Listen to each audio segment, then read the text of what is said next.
ఈరోజు శాసనసభలో లడ్డు కల్తీ నేవి వ్యవహారంపై చాలాసేపు చర్చ జరిగిన పరిస్థితి. ఎవరికైనా మనుషులకు కష్టం వచ్చినప్పుడు, అన్ని అవకాశాలు మూసుకుపోతున్నప్పుడు, ఇబ్బందులు ఎక్కువైనప్పుడు ఆ కలియుగ దైవం వెంకటేశ్వర స్వామిని తలుచుకునే పరిస్థితి. మండు టెండలో ఉన్న చెప్పులు లేకుండా తిరుమల కొండకి నడిచెళ్ళే వేలాది మంది భక్తులు, అలాగే రోడ్ల మీద డబ్బులు ఉన్నాడు లేనాడని కాకుండా జోగడుగుతా ఏడూళ్ళలో జోగడుగుతా మండు టెండర్లో కాళ్ళు కాలుతున్నా కూడా 7 గ్రామాల చుట్టూ జోగడిగి తిరుమల వెంకటేశ్వరం దర్శించుకునే భక్తుల విషయంలో కానీ, అలాగే భక్తుల మనోభావాలు దెబ్బతిన్నాయని అందరూ భావిస్తున్నారు. అలాగే దీనికన్నా ముందు సాక్షాత్తు కలియుగ దైవం వెంకటేశ్వర స్వామి ఆయనకు కూడా అదే నైవేద్యం పెట్టడం మహాదారుణం. ఎందుకంటే భక్తుల మనోభావాలు దెబ్బతింటం ఒక అంశం అయితే, సాక్షాత్తు దేవుడికి నైవేద్యం పెట్టిన తర్వాతే ఆ లడ్డూలు ఇచ్చే పరిస్థితి. అంతకుముందు ఎంతోమంది మొఘలుల కాలంలో కానీ 1715లో ఈ లడ్డు అనేదాన్ని ప్రారంభించిన పరిస్థితి. తర్వాత మొఘల్స్ కానీ బ్రిటిష్ వాళ్ళు కానీ ఆఖరికి ఈస్ట్ ఇండియా కంపెనీ కూడా కొన్నాళ్ళు ఈ దేవాలయం బాగోగులు చూసినప్పుడు కూడా అభివృద్ధి చేయలేదేమో కానీ సాంప్రదాయాల విషయంలో వాళ్ళు జోక్యం చేసుకునే పరిస్థితి. అలాగే నిజాం నవాబు కానీ పాలకులు ఎవరైనా ఎవ్వరూ కూడా ఇలాంటి దుస్సాహసానికి ప్రయత్నించిన పరిస్థితి. అలాగే మొఘల్ దగ్గర నుంచి బ్రిటిష్ వాళ్ళ దగ్గర నుంచి ఎవరూ చేయకపోయినా గత 320 సంవత్సరాలుగా లడ్డూ ప్రసాద్ని 19 మంది ఈ రాష్ట్రాన్ని ముఖ్యమంత్రులుగా పరిపాలిస్తే ఏ ముఖ్యమంత్రి హయాంలో కూడా ఇలాంటి ఆలోచన కూడా ఎవరూ చేయని పరిస్థితి. అలాగే 1933లో టీటీడీని అధికారికంగా ఏర్పాటు చేస్తున్నారు. 1944 స్వాతంత్రానికి ముందే బ్రిటిషర్సే కొండపైకి ఫస్ట్ ఘాట్ రోడ్ నిర్మించిన పరిస్థితి.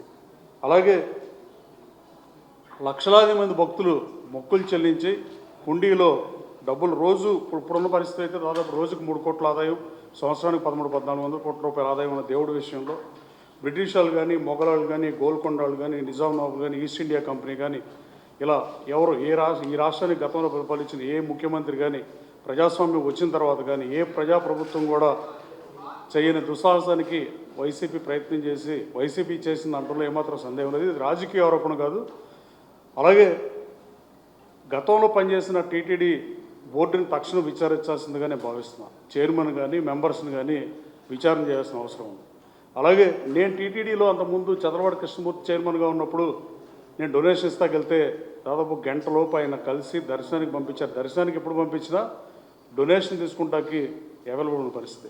నేను 2000 వైవి సుబ్బారెడ్డి చైర్మన్గా ఉన్నప్పుడు డొనేషన్ చెక్ ఇస్తాకి వెళ్ళినా కూడా 4-5 గంటలు ఉన్నా కూడా కలవలేని పరిస్థితిలో ఉంటే ఏదో బిజీగా ఉన్నారని ఇట్లాంటి పనికిమాల కార్యక్రమాలు చేస్తున్నారని నేను కూడా ఊహించని పరిస్థితి. నేను తర్వాత అక్కడ ఉన్న ఈవోకి ఇచ్చిన పరిస్థితి.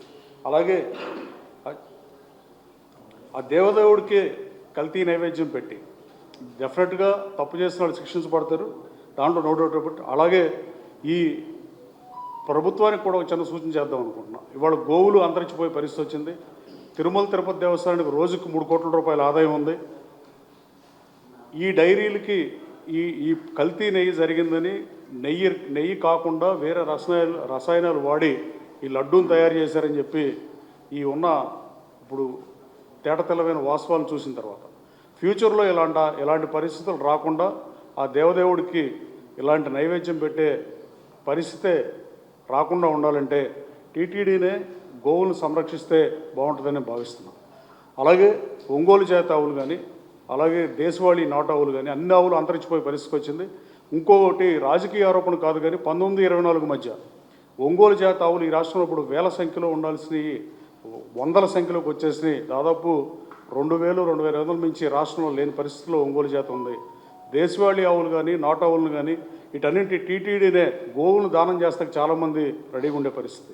అలాగే గోదానానికి మించింది లేదని ప్రతీతి. అలాగే గోవుల్ని టీటీడీకి దానం వేస్తారు, లేదా అయినా టీటీడీ కనుక సొంతగా గోవులను మేపితే స్వామి కార్యం సుకార్యం, దేవుడికి నెయ్యి ఆయన సరిపడా దేవదేవుడికి కావాల్సిన నెయ్యి లభిస్తుంది. అలాగే అంతరించిపోతున్న దేశవాళీ ఆవుల్ని, ఒంగోలు ఆవుల్ని కాపాడినట్టు కూడా అవుతుంది.